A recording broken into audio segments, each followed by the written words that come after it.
My name is Anonymous. I'm here to share my story of a horror that happened to me at an abandoned house. It was about 2 or 3 years ago. Me and my friends like to go around exploring abandoned houses and stuff, just because we live out in the country, and there's a lot of it around here. This particular house had been abandoned for quite a while. It was well known in our small town as being haunted, but no one ever seemed to know why. There were tales of people seeing ghosts wandering the land, hearing footsteps inside the house, and even hearing voices whispering your name from inside the walls. The locals said the only way inside was through the basement window, which was nailed shut from the outside. You couldn't open it from the inside, so if you went down there, you wouldn't be able to get out. But the basement window was right off the main road, and there were no signs warning us not to go there. So one night, my friend and I decided to check it out for ourselves. When we arrived at the house, it was pretty late. Parked down the road a ways and walked up to the house. The entire place was surrounded by tall weeds and vines that reached almost to the windows. My friend and I split up to cover more ground and to make the exploring part more fun, and we agreed to meet back at the road after an hour.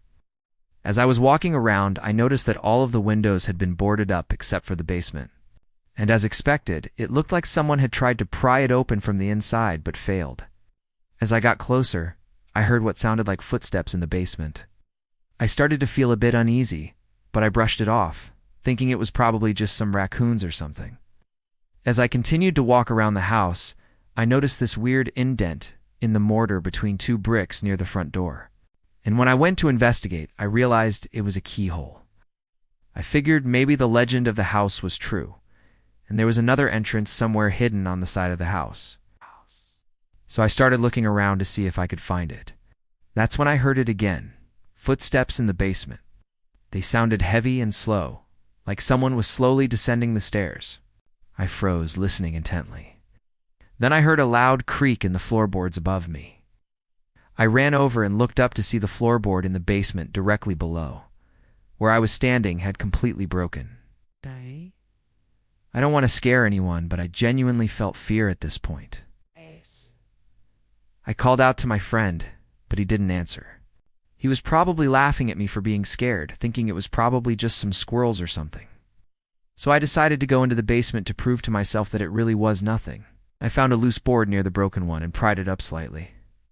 The hole was big enough for me to fit my head and shoulders in, and what I saw made my blood run cold. The basement was pitch black and filled with cobwebs. I tried to look around, but all I could see were cobwebs and darkness. I was just about to crawl in when I heard a voice. It was very low and raspy and seemed to come from everywhere and nowhere at once. All I could make out was the word "get." Then it stopped. Was it coming from the basement, from the house? Or was it inside my head? I don't know. It was at that moment I heard footsteps approaching. They were slow, deliberate, and getting closer.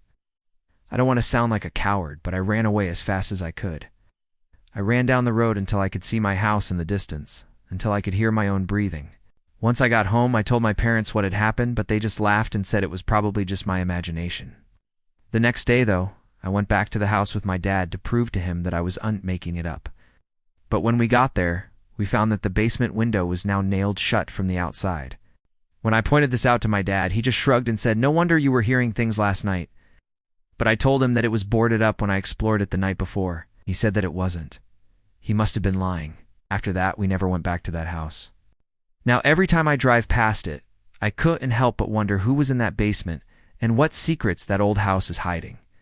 Hey guys, thanks for watching another episode of my channel.